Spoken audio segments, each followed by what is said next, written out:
Now the next topic that we are going to start with is advanced size function tools in meshing. This is a very important tool that we have to see under the meshing topic. Now in advanced size function tools we have two major topics that we will study, that is proximity and curvature. Okay. Now what is this proximity and curvature? Let us understand this. The curvature option tool examines the curvatures on edges and on faces and tries to control the element size on these curved areas, whereas proximity controls the element sizes on smaller areas and specifically in the gaps. Okay, so wherever you have gaps, the proximity option will help us to control the element size over there, and the curvature option will help us to control the element sizes on curvatures. Okay. Now, how will these tools help us to do this? So, there are certain parameters under these topics that will help us to control the element size. Now, what are these parameters? We have options like curvature normal angle, proximity accuracy, number of cells across gaps, minimum size, proximity minimum size, maximum face size, maximum size, and growth rate. So, these are some tools that we will get under the proximity and curvature options. Okay, so let us understand how to use these tools. For that, what we are going to do is we are going to take this example of a connecting rod and we will mesh this model. So let us go to the software and understand the advanced size function tools.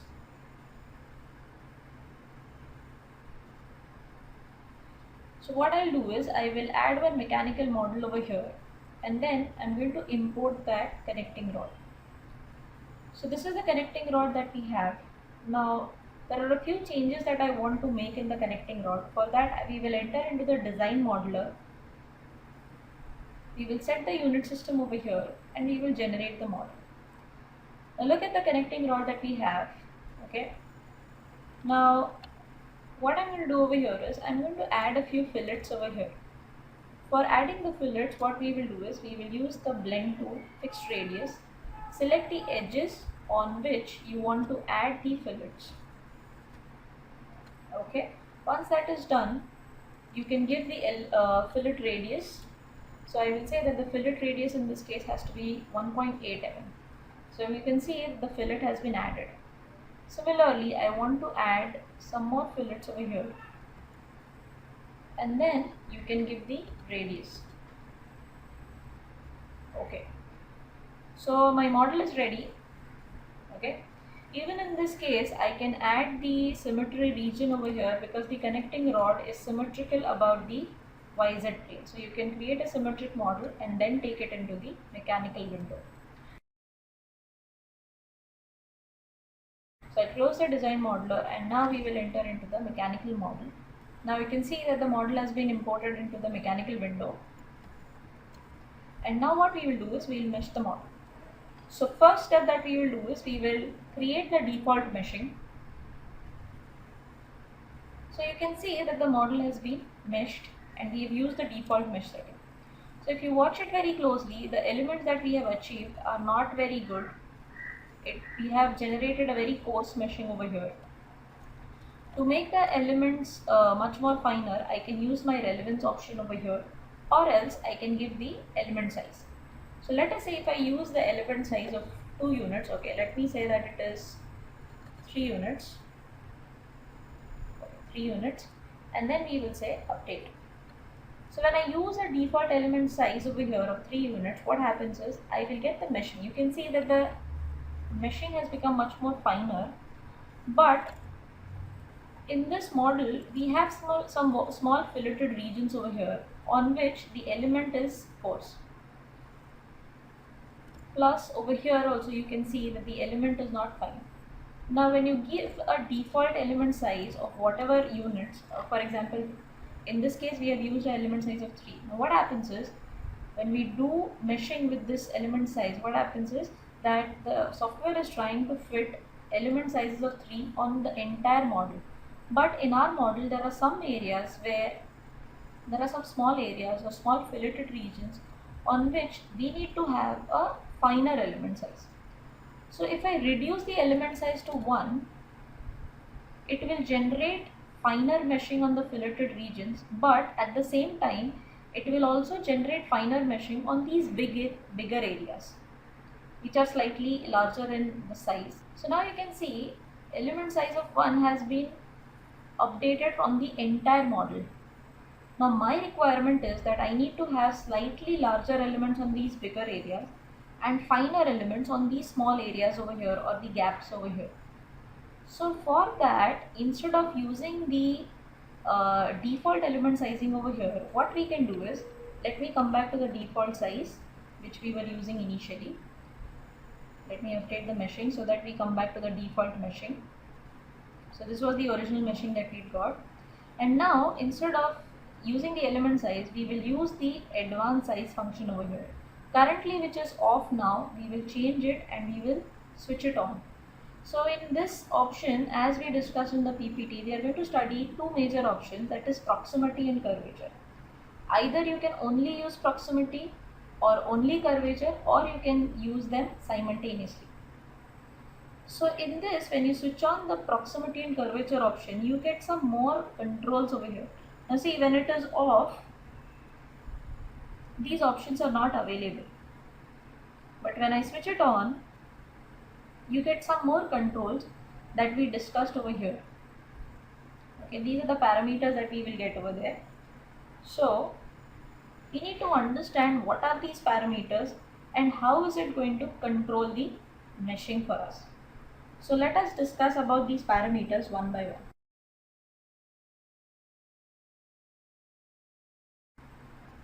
First, okay, now the best practice to use this proximity and curvature is, as soon as you switch on this proximity and curvature, you get these parameters, and there are some default values which are set by default. Okay, these are the default values which are set according to your geometry, according to the size of the geometry and the relevance. Okay, so what we can do is, initially you can just accept the default settings that we've got. Okay, now in this you have something called as number of cells across the gap. Now what does this option do is, wherever we have gaps, for example this is a gap, here we have a gap over here, then this is also a gap. So here, how many elements, how many layers of elements do we want? I'll explain it to you. Now suppose if you have a model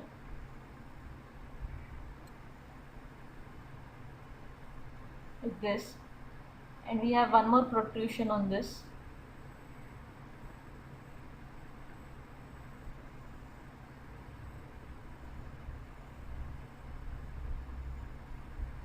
Okay, so now this over here is a gap. So what we can do is, we can control the number of layers of elements on this. So if we say 3, you will actually get 3 layers of elements on this gap. So this is what we will control in number of cells across gap. Then you also have something called as minimum size. Now proximity, what is proximity going to do? Proximity is going to control the number of element layers in the gaps, plus it will also control the element sizes on smaller areas. So we need to define what should be the minimum size that we want, which will be generated on small areas or in the gaps, plus what should be the maximum size that we want on the larger areas. So here we are not giving a default element size. For example, when it is off, you give a default element size which comes on the entire model, but here you give a range, you specify a range between minimum size and maximum size. Okay, so with that, the smaller elements will be fitted on the curved areas or in smaller areas, plus maximum size element, that is large size elements, will be fitted on bigger areas. Okay, then you also have something called as proximity minimum size. Now what is this proximity minimum size? Proximity minimum size will be used to give a global minimum size in addition to the minimum size. So if you want to have, now here in this case, if you see, the default minimum size is 9.10 e raised to minus 2, that is 0.009, somewhere around 0.009. Now if I want to give one more element size which is lesser than this, which will be fitted on very small areas or on in the gaps. In that case, you can give the proximity minimum size, which will be lesser than even this value. Currently, if you see, both the values are same, but if you want to change this, if you want to reduce the proximity minimum size, you can reduce it.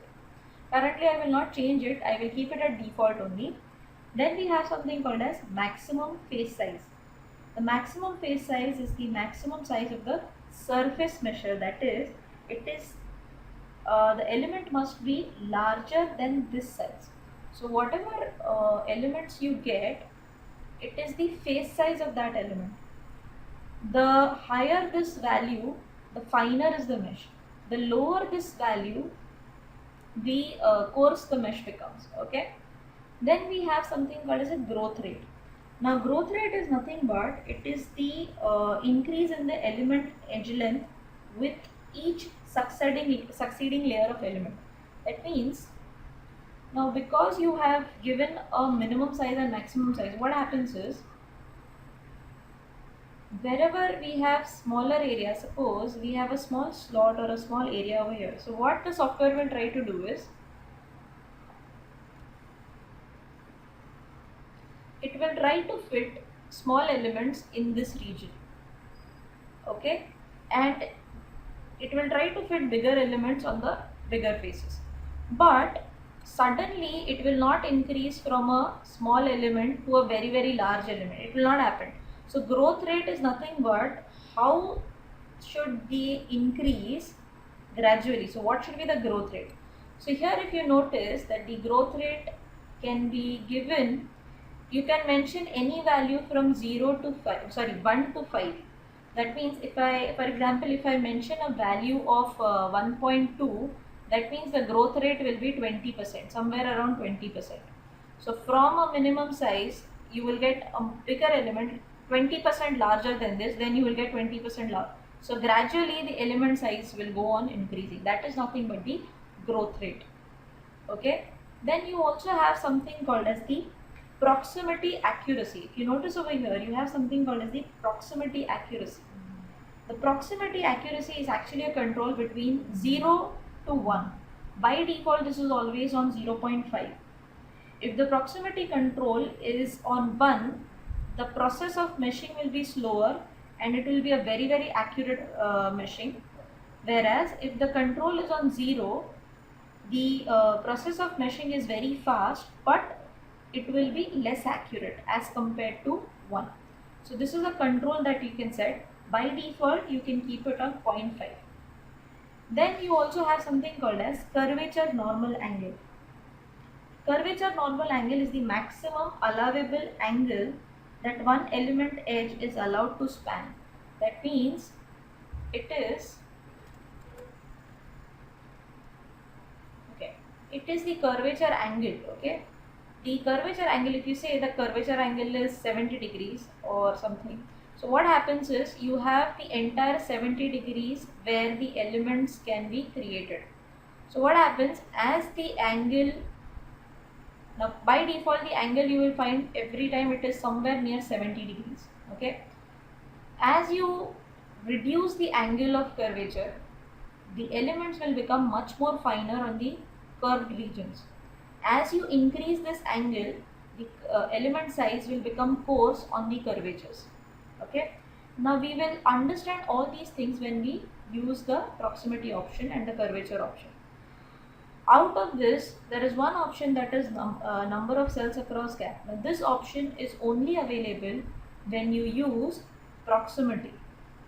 If you use only the curvature option, the number of cells across gap option is not available. And if you use only proximity, the curvature normal angle is not available. Okay, so that is the difference. But if you use both, you will get curvature normal angle also and number of cells across gap also. Okay.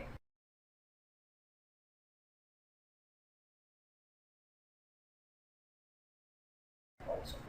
Okay. So let us update the meshing. So now the mesh results you will get is because of the use of advanced size function, proximity and curvature. and we have not changed any value. We have kept it at default only. After we generate the mesh, we can then change the values and see the results. Okay, now look at the results that we've achieved.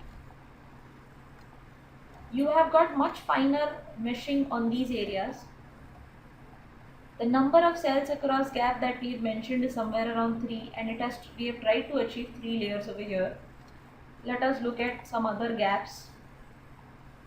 Okay, now we will see, let us change the, let us first look at the number of elements that we've generated. The number of elements generated is 114915. Okay, that is 1,14,915 elements. Now let me change the curvature normal angle. By default it is at 70 degrees. I will make it as 20 degrees. Also observe the meshing that we've got over here. Okay, now when the angle is changed to 20 degrees, and now let me update the meshing. Now the number of elements will increase from 1,14,000, it will increase, and the meshing over here on the curved regions will also become much more finer. Now the time taken over here is more because the elements are increasing, therefore the time taken is also increasing.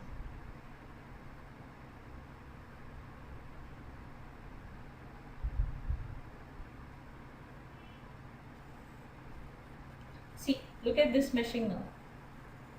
So this meshing is much more finer that we got in the previous case, and the number of elements have now increased to 1,69,000. So from 1,14,000 the elements have increased. So from this you can understand that the curvature normal angle, if you reduce it, it will make the elements finer. Okay, I'll get back to 70 degrees that we start from where we started, and now we will start changing the other options like the maximum face size or the number of cells across gap.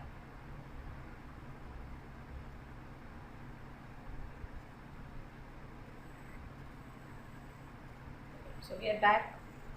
Now let me change the number of cells across gap. That is on 3, I will make it as 4. And now we will update the mesh again. With that change, now you will observe that the number of elements in the gaps will also increase to 4.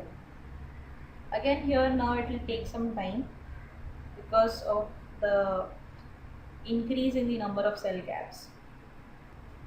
Okay. Now if you notice over here, the number of cells across gap, you will see that you have 4 layers over here.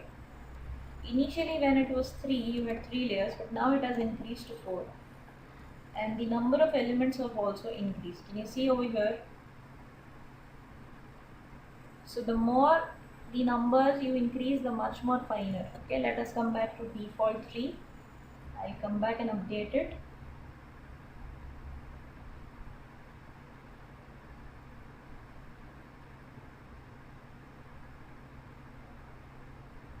After that we will change the maximum face size.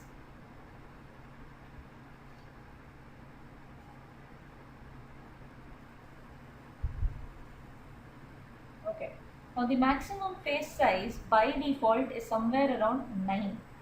Okay, now let me increase. Okay, first let us observe the number of elements again. It is 1,15,000. Okay, after that now let us increase, or first let us decrease the value. I'll make it as 5 units. I've changed the maximum size, I've reduced this actually, and I'll update it again. So we will observe the number of elements that have been generated. Now when you reduce the maximum face size, you will observe that there is actually a reduction in the number of elements. Can you see? You will see that the number of elements have actually reduced. If I increase this value, initially it was 9, we made it 5, and now we are again increasing it to 15. So I am actually increasing it. Now if you observe the change in the number of elements, you will observe that the number of elements will increase. So your meshing will become much more finer. Okay. Can you see that? It has again increased. Okay. So from here you can understand that as you go on increasing the maximum face size, your meshing will become finer, and as you go on reducing the maximum face size, your number of elements will also reduce. Okay. Proximity accuracy, as we discussed, if I keep it at 0, the process of meshing will become faster, but it will be less accurate. And if the proximity accuracy is on 1, the process is slower, but the accuracy increases. Okay. So this is much faster, but it is less accurate. Can you see? The accuracy of the meshing has reduced. But if I keep it at 1, and we update it,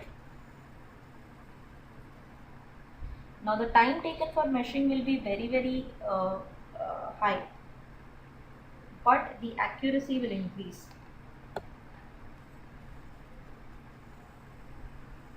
You can observe that the elements have increased again, and again it has become much more finer. Okay.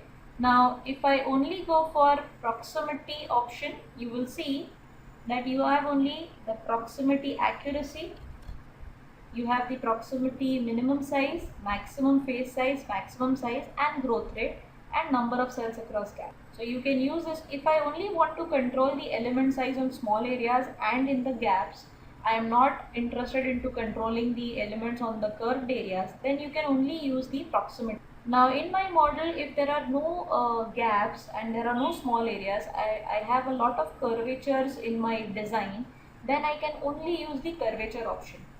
But if your design is having curved areas plus gaps and smaller areas, then you can use both the options, that is proximity and curvature. Okay.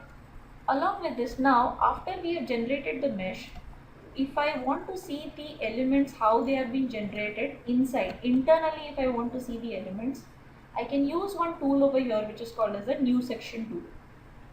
Let me set my view to the top view, and now I'll switch on the new section tool, and now you have to draw the section plane. So I will draw one line by using a left mouse button. Keep your left mouse button pressed and draw one cutting line. As soon as you draw this cutting line, you will observe that the model has been cut. This is only for viewing the elements internally. So you can see over here how the elements have been generated internally. Now here the elements have been cut entirely. But if I want to see the elements as a whole element, you can switch this option over here which is called as show whole elements. As soon as you do that, you will see that the elements are seen as whole elements. That means they are not getting cut near the cutting area. And I can see how they have been created and how they have been generated. If I want to draw one more cutting plane, you can draw one more. So orient it again, and then you can add one more, and we can draw. You can also drag this cutting line to update the model. Okay. After this, if I want to draw one more, you can draw one more cutting plane. You can click over here and you can draw one more. So now you can see you have two slice planes over here. I can click on slice plane 1 and you can update this. Can you see this? Now here you can actually control which side to view. If I click on this side, you can see this side is visible or this side is visible. Similarly, in slice plane 2, you can update how much area to view or which area to view. Okay. Once your job is done, you can delete the slice planes. You can click over here to delete the slice planes so that you get back your entire model again. And close this tool so that you get back your entire model. So this section plane over here is just a viewed option that you can use to view your elements internally. Okay. So that is nothing but your advanced size function tools, with the help of which you can create or you can control your element size on smaller areas or on curved areas and also inside the gaps.